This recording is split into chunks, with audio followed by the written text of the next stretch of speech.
վաղը հարց է ծագելու, բա ինչի եք ես նկարին տվել 5 միլիոն դրամ եւ ոչ թե 4 միլիոն 200,000 դրամ։ Դե արի հակակոռուպցիոն կոմիտեին բացատրի, թե ինչի ոնց է ձևավորվել այդ գինը։ Բայց մյուս կողմից մենք այդ մասին քննարկել ենք, որ ես շատ կարևոր եմ համարում հենց իրական Հայաստանի գաղափարախոսության տեսակետից, որ մենք այդտեղ բաց ունենք, մենք այո, մեր մշակութային ժառանգությունը նախքից մենք գրում ենք մեր թանգարաններ, պատկերասրահներ, տեսնում ենք 19-րդ դարավերջի, 20-րդ դարասկզբի, 20-րդ դարի կեսի եւ այլն խորհրդային միություն եւ անկախ Հայաստանը, Հայաստանի Հանրապետության արվեստը մեր թանգարաններում շատ քիչ է ներկայացված ու բան չի, եւ սա կապ ունի այն խնդիրների հետ պետականության եւ անկախության ընկալման, որի մասին մենք խոսում ենք։ Մենք մեր աշակերտներին էլ խթանում ենք, որ գնան թանգարաններ եւ այլն, գնում են այդտեղ տեսնում են, այո, շատ կարեւոր ժառանգություն են տեսնում, բայց անկախությունից հետո բանա, բաց է, վակուում է, չկա էլ ոչ մի բան։ Հայաստանում արվեստ չկա, մշակույթ չկա, ստեղծագործություն չկա, ոչ մի բան չկա։ Եվ սա լուրջ խնդրեմ է եւ այո մենք պետք է այդ ֆոնդերը համալրենք եւ մենք պետք է նաեւ մեր պետական պատկերասրահում Հայաստանի պետական պատկերասրահ չէ կոչվում Հայաստանի ազգային պատկերասրահում ասենք ժամանակակից նկարիչների մշտական ցուցահանդես չկա ըստ էության թե կա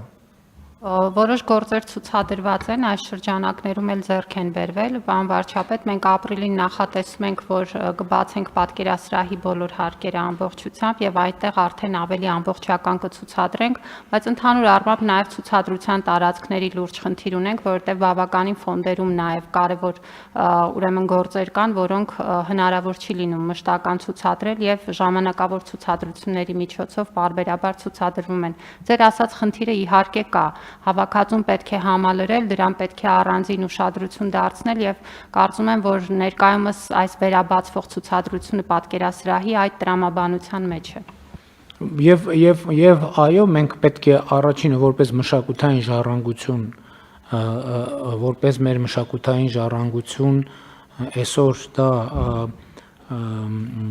ձեռք բերենք, բայց այս համակարգը ինչով է էական որ դա նաև կապիտալ ներդրում է պետության համար, որովհետև դա պետության սեփականությունն է, եթե պրոֆեսիոնալ ձև կերպով նկարները ձեռք բերեն, այսօր 5 միլիոն դրամով ձեռք ենք բերել, մինչև կհասնի հակակոռուպցիոն կոմիտեին կարող այդ նկարը արդեն դառնա 15 միլիոն դրամ կամ 15 միլիոն դոլար եւ դրանով բոլոր հարցերը արդեն լուծված կլինեն եւ դա շատ էական է, բայց իրոք եկեք խոստովանենք, որ սա շատ բան է, որովհետև ինքը սուբյեկտիվ ընկալում է, եթե մասնագիտական, փորձագիտական բան չկա,